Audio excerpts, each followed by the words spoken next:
So you were with Tucson Police looking into homicides for 17 years. Talk about just the first steps of a case like this. The first steps is it usually comes in with a call, and the call comes in and police respond. It's a 911 call, emergency type call or non-emergency. Officers respond and they meet with the victims, witnesses, and whatever the case may be, whether it's a shooting, whether it's a suspicious activity. So they would get the call. They would determine that in this case you had a kidnapping, or potential kidnapping, disappearance, or lost person. So based on the nature of that, they do some follow-up.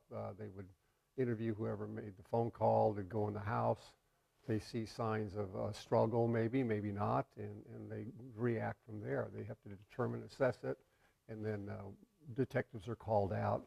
We meet with the officer. He briefs us as to what took place, and we go from there. In kidnapping type situations, you have to take all the information and determine whether or not it is a kidnapping, whether there's signs of a struggle, and you go from there. You assess it. You canvass, interview witnesses, neighbors, things of that nature. In a case like this, where you've got an 84-year-old woman who deputies say needs life-saving medication, you're racing against the clock. Yes, you are. Talk about that. Well, you have a victim that needs her medication. She's missing. So, did she wander off? Was she abducted? You have to assess the scene, of course, where she lives, and if you're not sure, you canvass the neighborhood if she did wander off, and the importance to find her because of the medication that she needs to have to survive. So when you look at a kidnapping of like a 20-year-old versus an 84-year-old, is there more of an urgency in a case like this? There's more. The urgency is the fact that she's elderly, and if she wandered off and she needs her meds, that's the urgency there. Whereas a 20-year-old, it's a different situation. They could have left with friends and didn't want to let their family know where they were. And so in this case, we know the sheriff said it's not a dementia thing. She's sharp as a tack. It has mobility issues. Didn't leave the house on her own. Saw the blood on the front. Cameras smashed in, we believe. What do you think 5 days in now, 4 days in, 5 days in? What are detectives focused on, do you think? Well, they're following up on leads because this case has a lot of notoriety because of the nature. It's a national type case because of the national figure involved with family. In this case, they're following up on every lead that they possibly can. Phone calls may be coming in that we don't know about, so they're following up on that. They're looking for cameras in the area, possible surveillance. It's a lot of backtracking, but there's a lot of things that develop every day with leads that could cause them to go back out there and reopen the crime scene. Do you think the notoriety in this case adds to, it's got to add a lot to this? It does because of the victim's mother, because of the victim's daughter in this case, Savannah. She's a nationally known figure. There's a lot of importance on that to find her mom, and there's been a plea. I take it from the family to locate their mother. So there's a lot involved in that, and there's a lot of pressure on the agencies that are involved in this case to solve it. About the ransom, the alleged ransom, that this is a lot different. We were talking than even 10 years ago, where you've got emails, crypto, and all that stuff. What goes into something like trying to track someone down who sends a ransom note like that? Well, it's difficult because with all the AI nowadays, is the ransom note, is it authentic? They have to do a lot of tracing on that and find out through whether electronically, how it was received. Ransom notes back in the day came in by, paper, by mail. Now you have emails.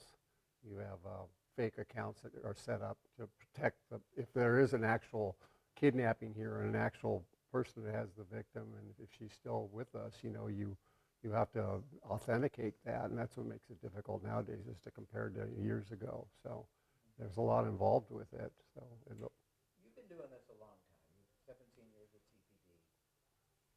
When you're looking at the complexity of a case, where do you think this ranks? This is because of the national known figure in this case, and because of the family. It's up there as far as a Tucson important case, you know. But I mean, we had the DC killers here at one point in time. So they started here in Tucson with a shooting, and they ended up in DC. We've had the imam that was killed back in 1990. That was a nationally known case. So. And the nurses shooting back in 2002. So this ranks up there with that. I mean, it's very it's sad. It's a sad situation because of the fact that the victim was 84 years old and has not been seen since, and she needs her medication. When you look at the significance of this case in Tucson history, when you're looking at that, as an investigator, does that play a role into making sure you do everything right, or are they trained to just every case is the same? Well, every case is the same to an extent as far as the investigation is concerned, but you know, you got to realize that 9 out of 10 cases that we receive are bad people doing bad things. And when you have an innocent victim type case, it takes a little bit more of an importance in people's minds, because you know we're raised to think that there's more good than bad in the world. So when you do have a victim that's innocent that gets hurt in some way, it's more important in the people's mind. With police officers and detectives, it's routine, but then again, you know, we have feelings as well. So you know, we put a lot of importance in our thought process to solving, just as we would with a bad case, but you know, there's a little bit more meaning to it because this person is actually, she's an innocent victim. There's like another layer of it. Absolutely. You know, there's multiple layers with this case because of what's involved, but you tend to put a little more importance to it, but not to say that we don't investigate the ones that are not that good as well. We do. We're trained to be this way to solve a case. Based on what you know of this case, and you're not directly involved in it, following it, like what are the odds she's going to be found? Like, do you think she's still alive?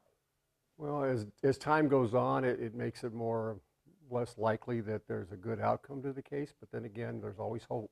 You know, we hope that she's you know, somewhere and that she's okay. You know, she's probably in pain because she needs her meds. But you would hope that, you know, that she's being treated well and that there will be a positive outcome to the case. Let me ask you this, and I just saw this, and if it's too much, it's fine. Just let me know. If this is a ransom case, and someone actually put out a note, and they say, give me this money, and they happen to know that she needs meds, would he have brought the meds with him? Very likely that they would have taken the meds with them when they left her, you know, and if they knew of her and they knew about her, I mean, because it's a kidnapping case, it's a ransom case, they would have known something about the victim, and they would have known that she needed the meds. There's got to be a reason for that. Now, you just don't kidnap somebody without any reason there. So if there's something that is involved with the family, or if there's something that's just because she's Savannah Guthrie's mother and they want money because they figure that they've got the money, then you know, there's got to be a lot of reasons behind it, and hopefully they would think that it's important that she have her meds as well to keep her alive, because they want the ransom and they want to return her, hopefully. And my last one I have for you, just about this case. There's obviously a ton of eyes on this, obviously, here, especially here in Tucson, especially in that quiet neighborhood. If there was a good outcome, are we running out of time for that? Because of her health concern, yes, I think we could be running out of time. The longer it goes, the more difficult it becomes in thinking that it would be a positive outcome. I'm hoping, I'm praying like everybody else is, it's going to be a good outcome. All right, anything else you wanted to add? No, that I just want to say that, you know, being a police detective and having cases like this, it's difficult. It's not easy. And in today's world, with all the media involved and with all the pressure to solve the case, it can be very difficult. You have other agencies involved now, so you have a lot of fresh minds, a lot of fresh ideas. So if they're opening the case to, or opening up the crime scene to go back and do things, it's probably because they're getting more leads. I just thought of another one. It's okay, you can get it. It's not mine. Oh, it's my phone. Those fresh minds, 5 days in, an important part of this? Yeah, well, those fresh minds are coming up with other ideas. You know, did we look at this? Did we look at that? You know, and if we didn't, let's go back and reopen that and look at it again. You know, maybe they did. I worked with a lot of those detectives back in the day on that with the sheriff's department. I know they're qualified. They're good detectives. So I'm hopeful that they're doing the right thing and that they're being led. And now they've got the federal agencies involved, and they've been very helpful as well. So. Two more. I always, No worries. I always say last one, there's 15 more. Would you normally see federal involvement in a case like this? It's just because of the notoriety? I think because of notoriety, it's because of that we have other agencies involved. I mean, she's a well-known figure because of her daughter, and so you have the agencies wanting to help out. And I believe the president has made a call, and he's got the federal agencies involved as well. So, you know, because of that, I understand. And then this one, last one. When you look at this case, I mean, you're not involved, and we don't know everything that investigators do, but to release a house the morning after, is that normal? Is that standard? It can be standard if they feel they did everything, dotted all the I's, crossed all the T's, got all the information that they needed. They did find signs of a struggle that first time, the first day that they were there. If they had to go back and reopen up and reclose down the location again in order to gain more evidence, it's possibly because they, you know, you do the scene, you go back to the office, you put evidence away, and you kind of have a briefing or debriefing as to, you know, things to do and things that we may have missed.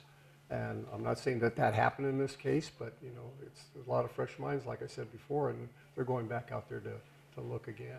And then when you're investigating, it's not uncommon to go back because you might have found something or learned something. You know, I've had cases where I've shut the crime scene down for a few days and had to go back several days or reclose it and do it again, you know, because we felt we missed something. And the importance of, especially in a case like this, making sure you got it all. Absolutely, absolutely. Now that you have other agencies involved, you're getting more information and more leads possibly. If you get a new lead and we didn't do that, let's go back and check.